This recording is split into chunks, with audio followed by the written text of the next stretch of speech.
Olá, vamos agora com a aula de ciências, lá na página 316.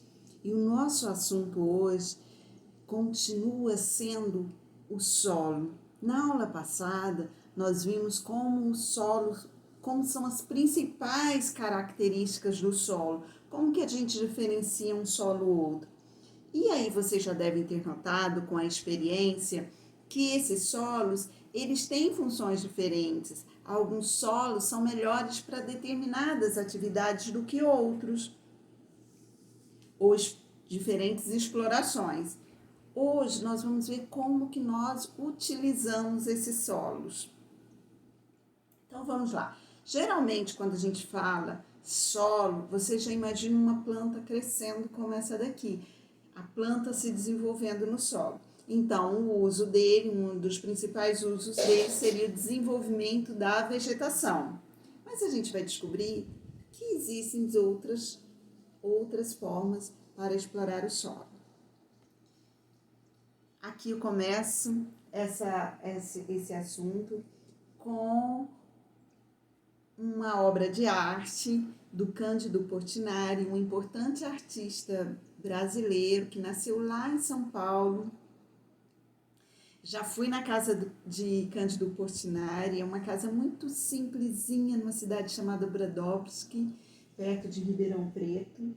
E esse quadro aqui, ele pintou em 1934. Claro que o Cândido Portinari, ele não está mais com a gente, mas ele deixou essas obras incríveis para a gente que ficará para sempre. Então, olha só, ele retrata em suas obras muitas... ele retrata suas... Então, Cândido, ele retrata nas suas obras muitas atividades do brasileiro desenvolvidas no Brasil. E naquela época, então, ele retratou o quê? Aqui o corte de árvores, né? E aqui um plantio de café. Então, aqui está uma pessoa que havia sido escravizado e ele desenvolvendo essas atividades para a produção de café. Então, ele deu o nome de o lavrador de café, o produtor, quem faz o serviço na lavoura de café. Então, vamos lá. Vocês já viram que os solos têm diferentes colorações, diferentes texturas, diferente porosidade. Aqui nós temos um perfil do solo. Aqui é o rio. Então, aqui o perfil do solo é mostrado nessa imagem. Então, nós temos o solo aqui bem escuro, quer dizer que ele é mais rico em matéria orgânica. Aqui já tem um solo mais amarelo claro, esse solo, provavelmente, aqui, não, tem um bem fininho aqui mais avermelhado, que é mais rico em argila. Aqui embaixo vem um solo mais claro, marrom mais claro. Com grânulos maiores. Esse daqui está bem compactado, mas aqui ele apresenta grânulos maiores. Aqui tem até um dos fragmentos de rochas, e aqui já rochas, ele é um solo mais rochoso. Quer dizer, à medida que ele aprofunda, ele tem grânulos maiores, porque eles estão em um processo mais, eu poderia dizer, um processo mais atrasado do seu processo de evolução, quer dizer, de desenvolvimento desse solo. Aqui seria um solo mais velho, um solo que já está mais avançado no seu processo de transformação de rocha para solo cultivável. Então, a coloração dos solos, eles dependem da rocha de origem e do seu processo de desenvolvimento, de transformação de rocha para solo. Lembrando sempre que o solo ele tem origem a partir de rochas. Então, olha só, mas parte desse solo, que é aquela parte superior, a camada superior do solo, ela é formada pela ação dos seres vivos. Esses seres podem ser microscópicos e macroscópicos, mas os seres microscópicos significa que a gente não consegue enxergá-los com os olhos nus. Quer dizer, precisamos de uma lupa, precisamos de uma ferramenta que é chamada de microscópio. Por isso a palavrinha seres vivos microscópios. Nós precisamos dessa ferramenta do microscópio para a gente conseguir enxergar os seres vivos presentes nesses solos, que são bactérias, fungos, algas e protozoários. Vocês vão estudar isso tudo mais para frente, tudo tem tempo. Mas agora eu quero que você imagine que esse solo aqui não é só porções de terra. Esse solo aqui, ele tem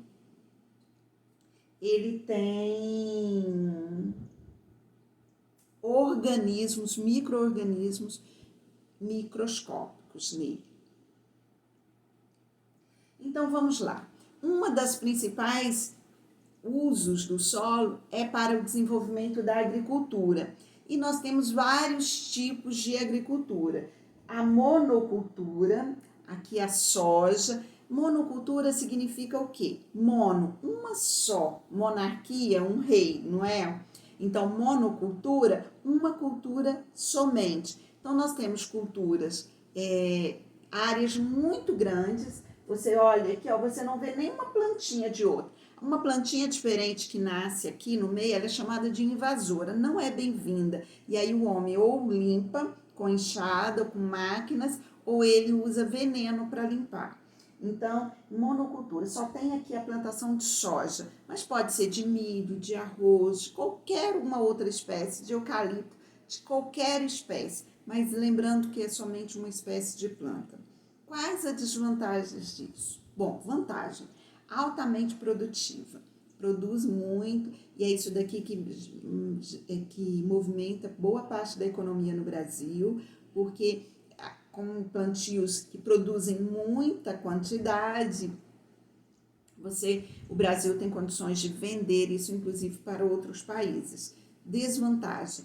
Aqui, como só tem uma cultura, lembra que a natureza busca um equilíbrio, né? Tudo dá certo na natureza. A gente não vê, quando a gente vai na floresta, a gente não vê árvores doentes. É muito difícil ver isso, porque lá está em equilíbrio. Tem muitos organismos, muitas vidas ali junto na floresta.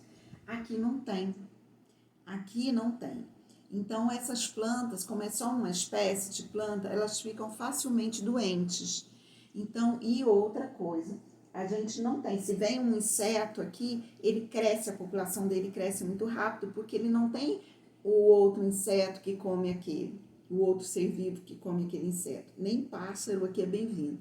Então, o que eles utilizam? Muito veneno para controlar as plantinhas que nascem, que não é soja, para controlar os fungos e bactérias e vírus que deixam essa planta doente e para controlar as lagartas, os pulgões, os vários insetos que vêm e atacam essa lavoura.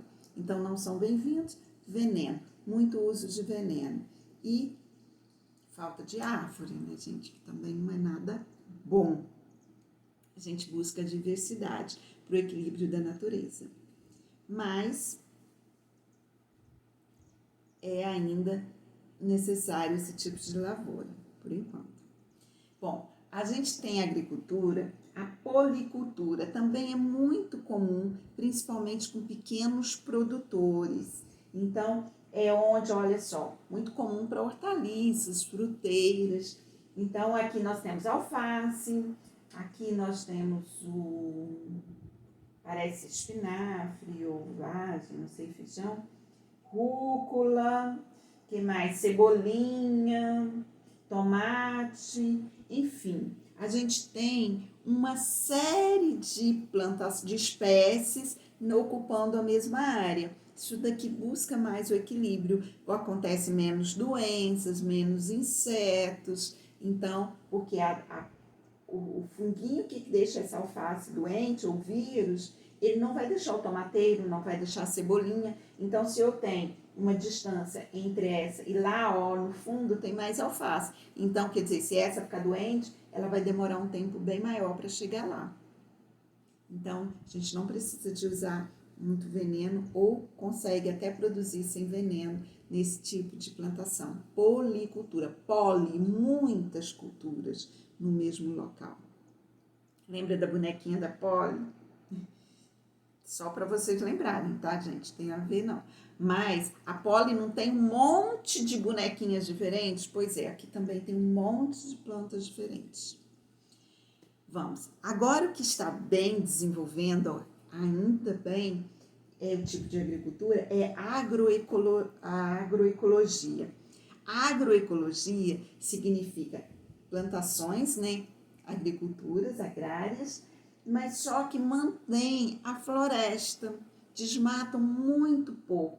Então, se vocês olharem aqui, ó, provavelmente isso é uma área típica de cerrado. Vocês vão estudar isso porque eu acho que isso aqui é cerrado. E aqui junto, lá no meio do cerrado, tem a hortinha dele. Então, quer dizer, ele consegue manter o equilíbrio com a natureza e a produção agrícola.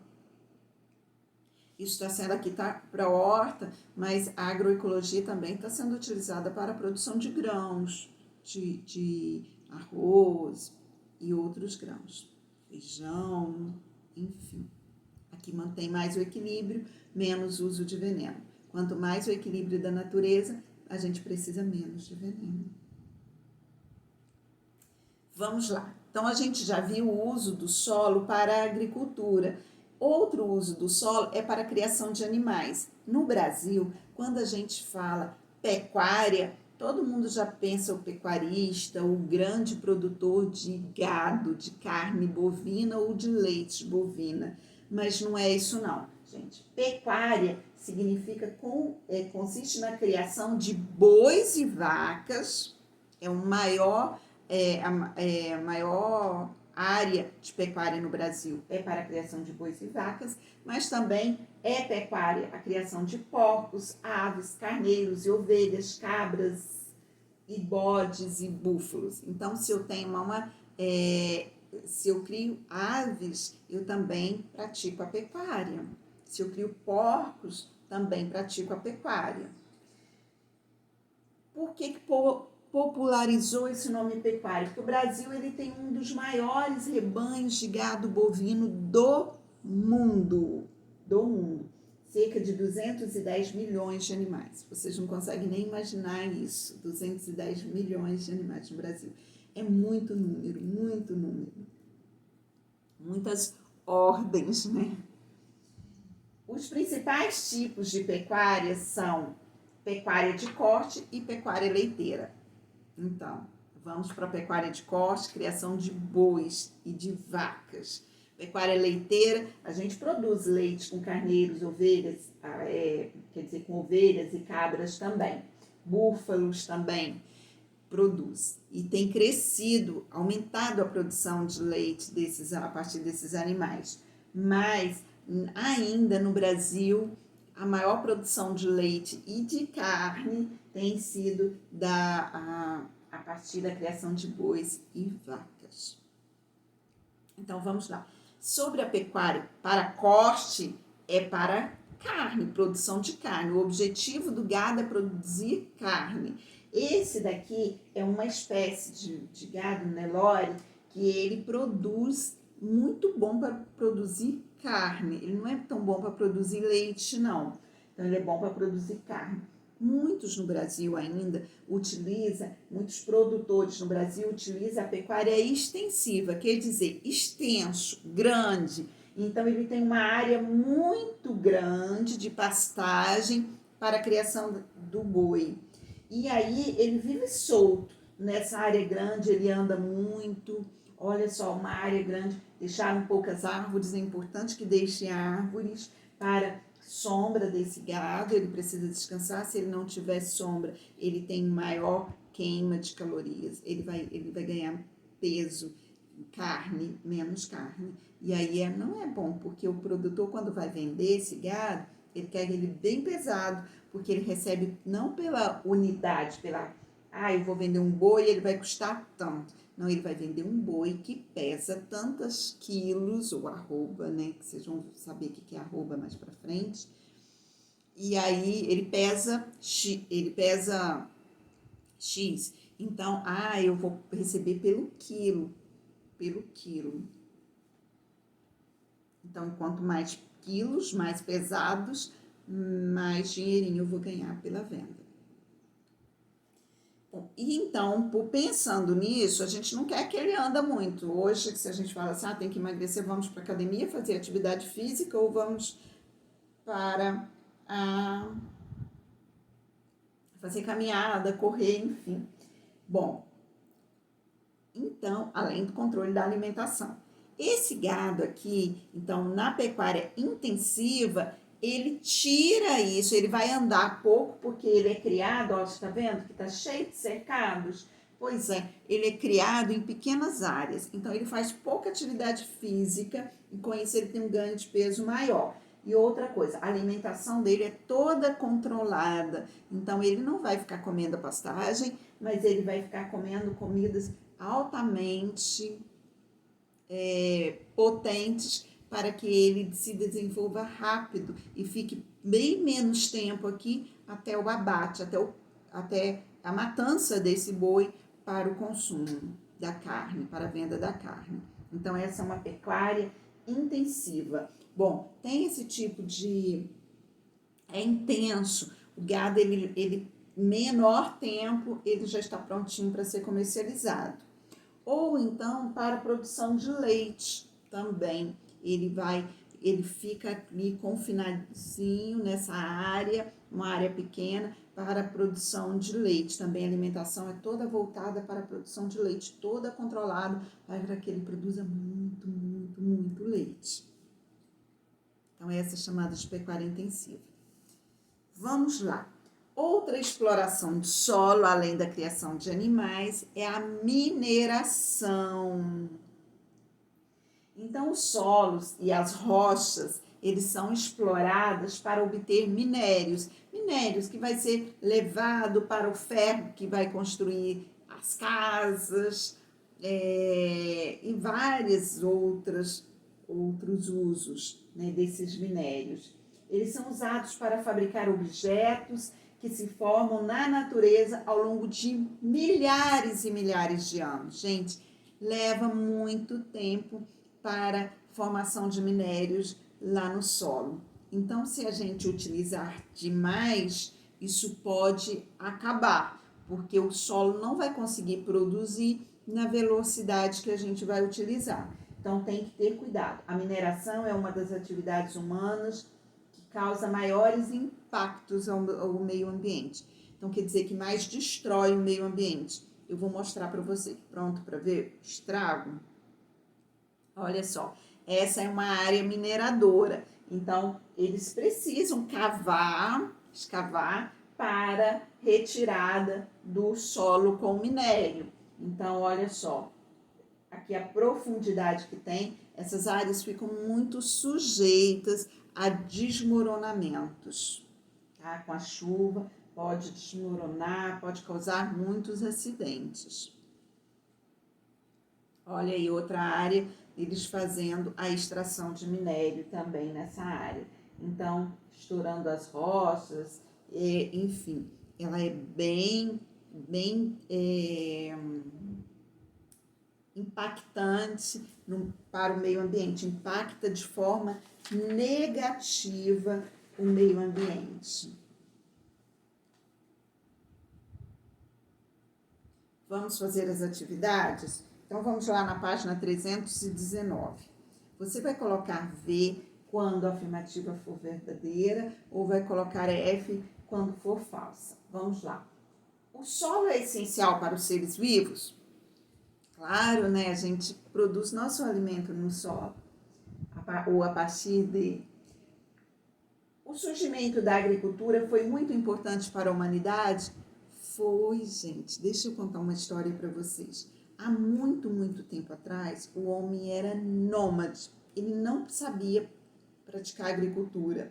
Então, o que ele fazia? Ele vivia pequenos grupos e aí ia para um lugar, lá ele coletava frutos, alimentos e caçava animais. Ele não sabia criar animais porque ele não sabia produzir alimento para os animais. Quando ali estava desfavorável para ele, com os alimentos se tornando escassos, ele se mudava para outro lugar. Então, ele era nômade. Com a partir do tempo, o homem foi observando, e ele via que a partir das sementes dos frutos que caíam das árvores, embaixo das árvores nasciam muitas árvores iguais. Então, por que nasciam? Descobriram que foi por causa da semente. Então, se a semente pode gerar um fruto, uma planta nova, se eu plantar a semente, eu também posso ter a minha planta. E foi assim que ele começou a plantar. Plantar, essa técnica de plantar, é o que a gente chama de agricultura. Então, olha só, o surgimento da agricultura foi importante? Foi, porque a partir do momento que ele conseguia produzir o próprio alimento, ele já podia passar a construir sua casa e ficar fixo e ter os filhos, porque ele não precisava mais ficar se mudando. Então, foi importante para a fixação do homem. A criação de animais na pecuária tem como finalidade o consumo humano? Parar de falar as respostas, né? Mineração é uma das atividades mais limpas e contribui para a manutenção da vida no planeta. Atividades humanas não causam prejuízos ao meio ambiente? Também. Olha só, lá na página 320, não coloquei slides. O que eu quero que você faça? Eu quero que você, depois dessa aula, você vai fazer um lanche. Ou você vai comer uma fruta, tomar um leite, comer um bolo. Não sei o que você vai ter aí na sua casa para lanche. Eu quero que você associe esse alimento seu, o que para o preparo desse alimento foi extraído do solo. Tenho certeza que no seu alimento algo foi tirado do solo. Quero que você reflita sobre isso. Não precisa anotar, não. Não precisa, mas eu quero que você faça essa reflexão.